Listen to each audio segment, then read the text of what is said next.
हम कौन थे, क्या हो गए हैं और क्या होंगे अभी। आओ विचारें आज मिलकर ये समस्याएं सभी। यद्यपि हमें इतिहास अपना प्राप्त पूरा है नहीं, हम कौन थे इस ज्ञान को फिर भी अधूरा है नहीं। प्रिय बंधुओं,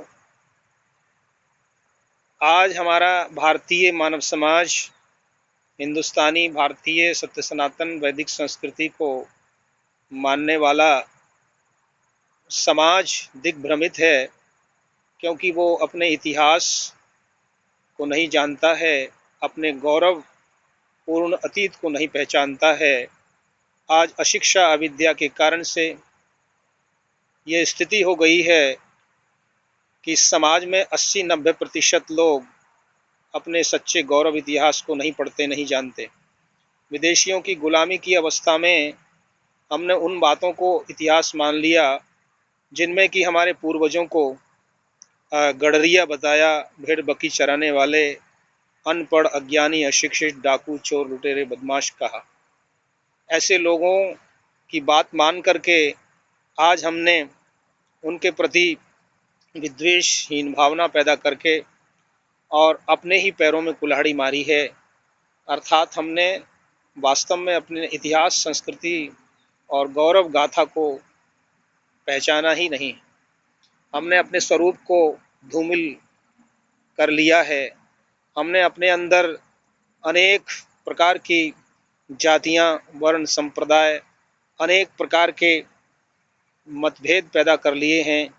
अनेक प्रकार के अवगुण हमारे अंदर आ गए हैं। हजारों वर्षों की गुलामी की परंपरा में हमें बहुत ही गलत कुछ सिखाया गया है, पढ़ाया गया है, जो आज हमारे सामने है कि आज हमारा देश, आज हमारे समाज, हमारा परिवार भी सुरक्षित नहीं है और विदेशी लोग दंदना रहे हैं भारत देश के अंदर और हर प्रकार की वो शिक्षा, कुशिक्षा और कुचक्र चला रहे हैं कि जिसके परिणाम स्वरूप हमारी आने वाली नस्ल और हमारे बच्चे सभी दिग्भ्रमित हैं और एक प्रकार से नहीं समझ पा रहे हैं कि हमारा अतीत क्या था, हमारा भविष्य कैसा होना चाहिए। आज आवश्यकता है प्रत्येक भारतीय बच्चे बच्चे को, राम कृष्ण की संतान को, गुरु गोविंद सिंह के शिष्यों को और गौतम बुद्ध, नानक और महावीर स्वामी के उन असंख्य नर नारियों को आवश्यकता है अपने गुरुओं, पूर्वजों, अपने महान पुरुषों की परंपरा को समझना, सीखना, उनके उपदेशों को सही मायने में सार्थक करना। आज हिंदू, सिख, जैन, बौद्ध, आर्य, सनातनी अनेक संप्रदायों में बट करके भारतीय समाज जो है अपने आप को अलग अलग समझ रहा है।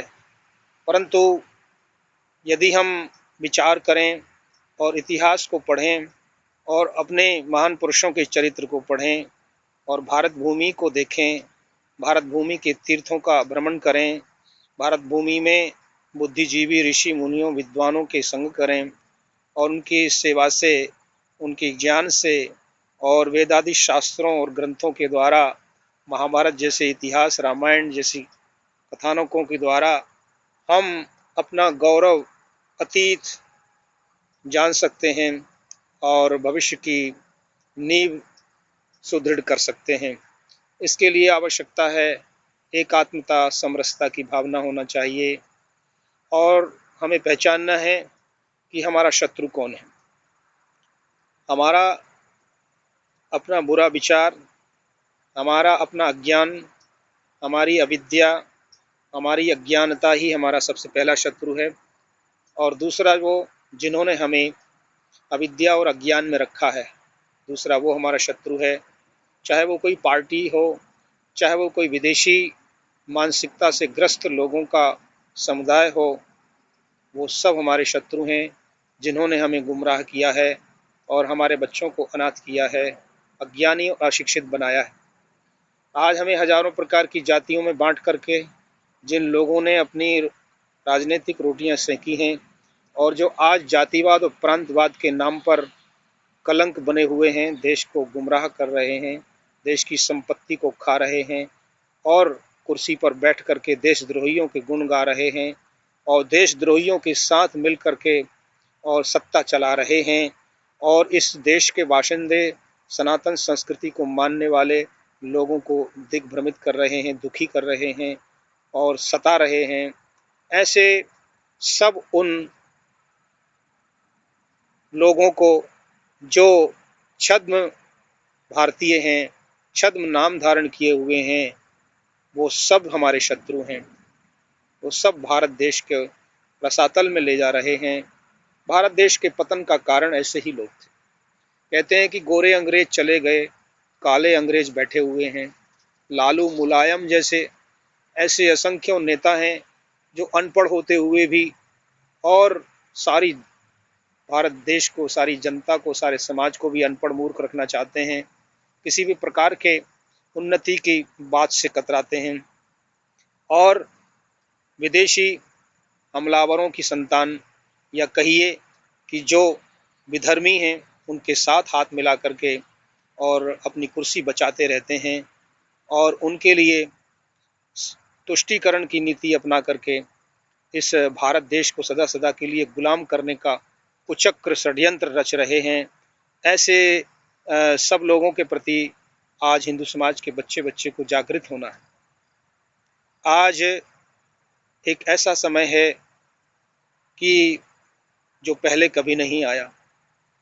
आज हमारे पूरा भारत देश विदेशी विधर्मियों और विदेशी जासूसों और विदेशी मानसिकता वाली कंपनियों से भर गया है। चप्पे चप्पे में, गांव-गांव के अंदर आतंकवादी फैल रहे हैं और अरबी संस्कृति और जिहादी संस्कृति और आतंकवादी संस्कृति, ओसामा बिन लादेन की संस्कृति को मानने वाले लोग पाकिस्तान की सहायता से, आईएसआई की सहायता से भारत के गांव-गांव में मस्जिद मदरसे बना करके और पूरी भारत भूमि पर कब्जा करना चाहते हैं। लड़ने मारने के लिए तैयार हैं। मस्जिदों के अंदर, मदरसों के अंदर शस्त्रों, हथियारों के जखीरे हैं और इस प्रकार से उनको ट्रेन किया जाता है कि ये सारे भारतवर्ष को फिर से गुलाम बनाना है, सारे भारतवर्ष के भारतीयों को, हिंदुओं को समाप्त करना है। तो जो भारत माँ को डायन कहते हैं, जो वंदे मातरम नहीं बल्कि गौ, भारतीय संस्कृति, वेदवाणी, धरती माता, इन सब को डायन और बता करके अपमान करते हैं, खून खराबा, कत्लो गारत करते हैं। गाय माता जो कि जिंदगी भर समस्त इंसानों, सभी बच्चों को दूध पिलाती है, उसका खून पीते हैं, उसका कत्ल करते हैं और खुशी होते हैं। तो इस प्रकार से विकृति को मानने वाले लोग, शैतान और असुर दानवों की संस्कृति को पालन करने वाले लोग इस संसार के अंदर बढ़ रहे हैं। और जब ऐसा इस माहौल बन जाता है तब उस समय कहते हैं कि क्रांति होना चाहिए। जहाँ पर भ्रांति हो तो वहाँ पर क्रांति होना चाहिए, तभी शांति आ सकती है। भ्रांति को भगाओ, क्रांति का कदम बढ़ाओ और देश के अंदर, समाज के अंदर शांति लाओ। बिना शांति और आनंद के मनुष्य का जीवन, समाज का जीवन, सारे राष्ट्र का, सारे विश्व के का जीवन नरक बन जाएगा। इस दुनिया को नरक होने से बचाना है तो भारत को जगना होगा। भारतीय लोगों को अपने आप को बचाना होगा। अगर भारत नहीं बचेगा तो धर्म नहीं बचेगा और धर्म और भारत यदि नहीं बचा तो इंसानियत, मानवता भी समाप्त हो जाएगी। और जो सनातन संस्कृति, शाश्वत मूल्य, जीवन मूल्य जो अरबों खरबों वर्षों से निरंतर इस सारे संसार को मार्गदर्शन करते रहे हैं, जहाँ पर आचार, व्यापार, व्यवहार, विज्ञान, ज्ञान, कला, कौशल सब कुछ यहाँ से निकला है, उस भारत भूमि का नाश होने पर सारा ही संसार दानवों के अधीन हो जाएगा। और फिर जिस प्रकार से पाकिस्तान के अंदर कत्लो गारत का बाजार गर्म है और दूसरे समुदाय के लोगों को वहाँ दिन दहाड़े मार दिया जाता है, वहाँ हिंदू बच्चियों को उठा करके उनका बलात्कार किया जाता है, फिर उनको बेच दिया जाता है और इस प्रकार से उनसे फिर बच्चे पैदा करके